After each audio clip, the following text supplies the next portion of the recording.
Alright, so today I'm here with Resilient Rounds. If you guys want to introduce yourself to the people. Of course, hi guys, my name is CJ and we are part of Resilient Rounds. Yo, I'm Rez. Pretty much what you said. So today's sketch for the video is I'm going to ask Resilient Rounds a few questions about boxing. Get some tips for anyone that's looking to start out or is just starting out. Why did you start boxing? I didn't start boxing until I was 15, 16, but before then, at age of 5, I used to do taekwondo. So in taekwondo, I was British champ, national champ a couple of times, multiple times. Then I thought, let me try something different. So boxing was literally right around the corner. Started boxing literally with 2-3 months of training. My coach just put me up into a fight, my first fight, and then won the first fight. And since then, it's just the winnings just feels different. I started taekwondo at 15. The only reason why I did taekwondo was because my dad actually wanted me to get better balance in football. So he made me do taekwondo just to improve my fitness and my balance. And then from there, I kind of took loving for combat sport. Tried to convince my mum to start boxing. They said no, not a chance. So at 17, I managed to convince them. Went to a boxing gym, started training. As I was training, I just really liked it, enjoyed it. I was like, yeah, this might be a sport for me. And I had my first fight when I was 18 years old, like a year of training. And then I won that fight, and the feeling I got from winning that fight was probably the best thing I've ever felt. As people who do want to start boxing, your first fight will be the barrier, the bridge you have to cross. It's not easy. Making weight, like how do you find making weight? Training is probably the easiest part. Because you got to think you're training for maybe 1 hour to an hour and a half. That's just the only time you are genuinely, let's say, struggling or in pain. Whereas dieting is a 24/7 discipline. So you need to keep your mind strong, so you're not eating too much or eating shit. You're eating clean, but then you're hungry. If you're cutting weight, you're always hungry. So keeping that mental discipline is probably the hardest thing. I'd say don't fall into the trap of not drinking water or starving yourself to make weight. Try and make weight the right way. We've all been there where I'm meant to be fighting at 80 kg the next day and I'm sitting at 84. Had to hit a sauna for 2 hours, lose loads of water. Had just peanuts that day so I could make weight because I wasn't educated. So I say educate yourself on making weight the correct way. And don't do what most boxers do and just sauna and don't drink water. It's not like the professionals or let's say even MMA amateurs. What they'll have is 1 day weigh-in, 1 day rest, and then you fight.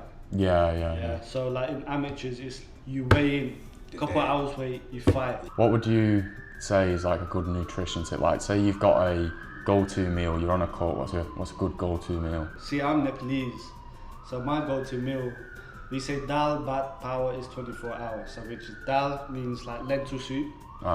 Bhat means rice. So I'll have a small portion of rice. I'll have lentil and I'll have maybe like a chicken or a little bit of pork on the side, and that'll be my go-to meal. I love African food because African food is very, very, very heavy on carbs, and I have to basically switch up when I'm trying to cut weight. I try and eat more protein, less carbs. I try not to cut out the carbs completely because I have done that before, and you literally feel like you've got no energy. So I have maybe like small portions of brown rice, like healthy grains you get, and then you can have some chicken. You can season the chicken, doesn't have to be plain or anything. And then just some like broccoli, peas, tuna as well, some sort of fish. You get the omega-3s in there, they're really good. I'd say my go-to for me, I'm a big snacker. So like my meals, I don't mind having just chicken, rice, veg, whatever. But for like snacks or something, beef slices, I swear down, they are clutch. You get 5 slices and it's like 120 calories, half of the amount of calories for a protein bar and significantly more protein. What would you say is your biggest struggle that you've had within boxing? I'd say the biggest struggle I've had is keeping discipline. When I was back in uni, it's just trying to you want to go out with your friends, you want to go enjoy your time, you're in uni, but then you want to box. It's like trying to juggle that discipline. That balance. That balance, Me, as of right now, the hardest thing for me now is I've just got a newborn son. So now it's to balance being a father and work and boxing now? I'll say the hardest thing for me is staying motivated. What I mean by that is I am motivated to train, but training with 100%. Anyone can hit the bag, just tap.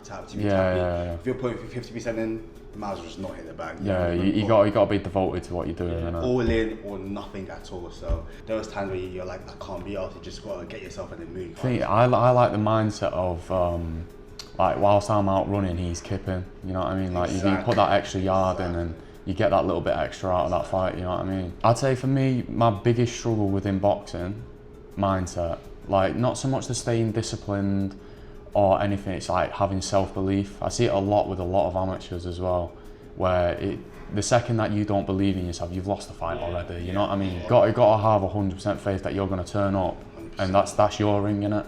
And I've personally struggled with that. Fight records, do you think they matter? Well, it depends. Unless someone's got 8 bouts, 1 loss, then yeah.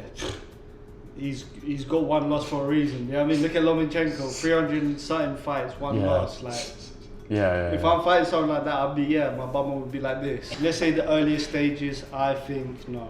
Yeah. Especially like in amateurs, you shouldn't worry about losing. It's all about gaining experience.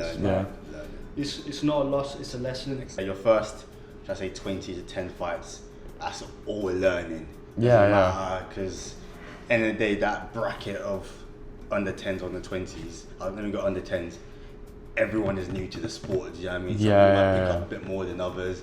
Once you start going 20 and above, it still doesn't matter as much, but I can see why people would take more of a looking into it because you've had the experience and you should be winning your belts. But it doesn't matter. At the end of the day, like I said, it's all a learning curve, especially your first 10 fights. He's lost 8 and only won 2. There's no way he really won 2 fights. Like he's so clean.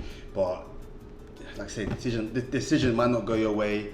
The guy might be a bit more experienced and other things, so it doesn't really matter. I seen something a couple of weeks ago saying that actually within amateurs, especially within the UK, having a neutral record or anything above a neutral record is actually pretty good. Because like, say for myself, I'm 14, I've only won the 7. It's like, I'm slap bang neutral, and I wouldn't say I'm a bad boxer. I just think them losses were lessons that I needed to learn at that time. You know I've been at a couple of your fights where I think you should have won. Everyone thought you should have won. But they give it to the other guy. Drills, S&C and fundamentals, like what are some drills that you'd recommend doing? I'd say beginners, footwork. I'd say if you have good footwork, it can take you a long way. When it comes to drills, I wouldn't focus on like throwing like 1-2 hooks. As a beginner, I wouldn't try over complicating, let's say, your combos that you're gonna throw. Like a jab will take you a long way. A good jab will take you miles. A simple like 1-2 can win you a fight. 100%. Everything starts from the feet. Literally starts from your feet to your hips, and then your arms is the last thing. You need a good core as well. Yeah, 100%. Very good core, because there's a lot of rotations, you know what I mean? If you are a boxer, you need to focus on explosive movement, everything explosive. The type of movement you need in boxing, it's all sharp, explosive movement, so you need to just work on that. Long runs as well, 5Ks, for the endurance. 10Ks, you need that for the endurance. Cardio session I like to do is like sprints. You can either do on a treadmill, you can do outside, where you just like, let's say sprint for 20 seconds, you jump for 40 seconds. You can do or if you're like me, who hates running, I'd say the best thing to do for your, let's say, cardio, especially for anaerobic, is the assault bike. I was going to say, assault bikes, they're killers, but genuinely they help so much. I'd say for myself, fundamentals, like you've both said, footwork as a beginner. Start out just simple shit, keep it straight, don't start throwing some mad stuff. But S&C, I think you got to find a nice balance, you know, like you got your strength sessions to build your overall strength, and you got to do plyometrics for that explosive power as well. Styles, what type of style of fighting do you think you have? I love a Philly shell. Oh man, Philly shell just looks so nice, but every coach hates it. You know what I mean? You just look so like nonchalant, so like you're just there, just relax. But every coach hates it, and I understand why. Because a new boxer will come into boxing and they think they're Mayweather and they start doing the shoulder rolls, but it's a hard style to learn, and I don't advise it, but that's why it's my favourite. Style I think I have is, I would say, I like to mix it up. I do like to mix it up. I don't like to have one particular style, because boxing is like a game of chess. You gotta be unpredictable. Do you know what I mean? You gotta be very, very unpredictable. If I box I don't know, you for example, and you have, I don't know, a long guard, a long rangey style, and you do that for all 3 rounds. The first round, I might be like, oh, it's a bit annoying, his arms in the way. Second and third, I'm like, well, I'm just going to get past that jab, neutralize that weapon, and then just inside work, you know what I mean?